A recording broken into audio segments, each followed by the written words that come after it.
Kembali menyapa Anda di program Bible Everyday. Mari kita belajar di pasal 4 di kitab Esra. Kita sering mendengar sebuah statement yang berkata seperti ini: kalau Tuhan berkehendak, semuanya pasti diperlancar. Kalau ini jalan Tuhan, pasti mulus, tidak ada tantangan, tidak ada gangguan. Sebaliknya, kalau ada begitu banyak masalah, kalau ada begitu banyak hambatan, mungkin itu bukan cara Tuhan dan bukan jalan Tuhan. Kita sering mendengar ungkapan seperti itu. Saya ingin luruskan kepada Anda semuanya bahwa itu bukan ungkapan yang 100% benar. Karena Alkitab tidak pernah mengatakan hal demikian. Mari kita hanya berpatok akan firman Tuhan.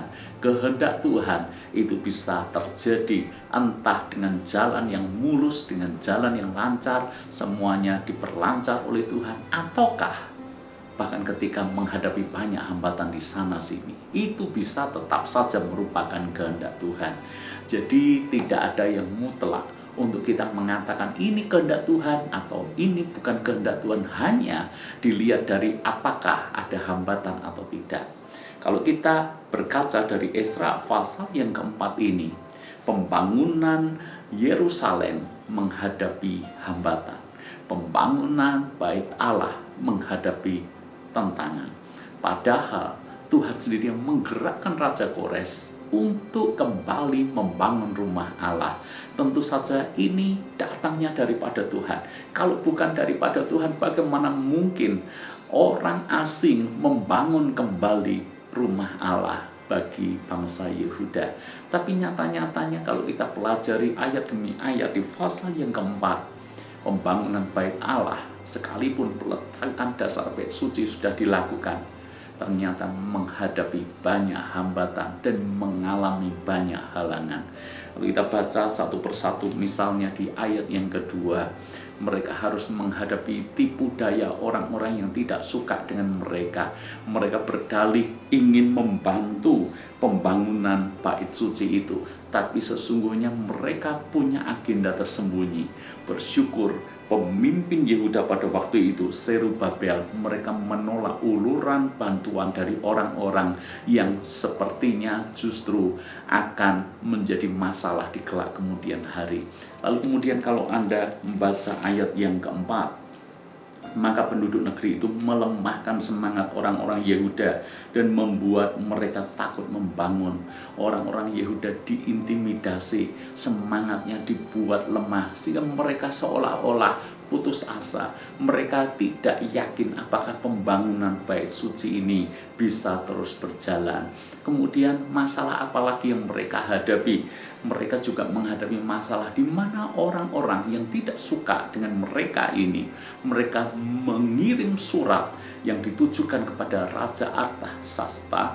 Ini adalah raja negeri Persia, dan mereka memfitnah. Mereka berkata kalau pembangunan ini terus berjalan, maka mereka akan memberontak, mereka tidak akan mau bayar upeti dan seterusnya. Sengaja dibuat narasi seolah-olah bangsa Yehuda ini adalah bangsa yang jahat, musuh daripada Persia. Lalu kemudian ayat yang ke-24, Alkitab menuliskan seperti ini: pada waktu itu terhentilah pekerjaan membangun rumah Allah yang di Yerusalem, dan tetap terhenti sampai tahun kedua zaman pemerintahan Darius, raja negeri Persia. Cukup lama pembangunan itu akhirnya berhenti. Kembali kepada apa yang saya sampaikan, bukankah itu kehendak Tuhan? Kalau kehendak Tuhan, mengapa mengalami begitu banyak tantangan dan hambatan, bahkan akhirnya terhenti? Apakah kemudian kita berpikir, jangan-jangan itu bukan kehendak Tuhan? Mari kita perlu meluruskan akan semuanya ini. Kehendak Tuhan bisa saja terjadi, sekalipun di dalamnya banyak masalah, banyak tantangan, banyak hambatan. Tapi percayalah, kalau itu kehendak Tuhan, endingnya pasti akan jadi. Demikian pula kisah ini, pembangunan bait Allah toh akhirnya juga tetap jadi, sekalipun di awal menghadapi banyak tantangan dan hambatan. Karena itu saudara, kalau kita hidup dalam kehendak Allah, bukan berarti semuanya dibuat mudah. ikut dalam kehendak Allah, semuanya dibuat mulus. Bahkan kalau kita percaya ini jalan Tuhan, mestinya tidak ada tantangan sama sekali. Cara berpikir yang keliru.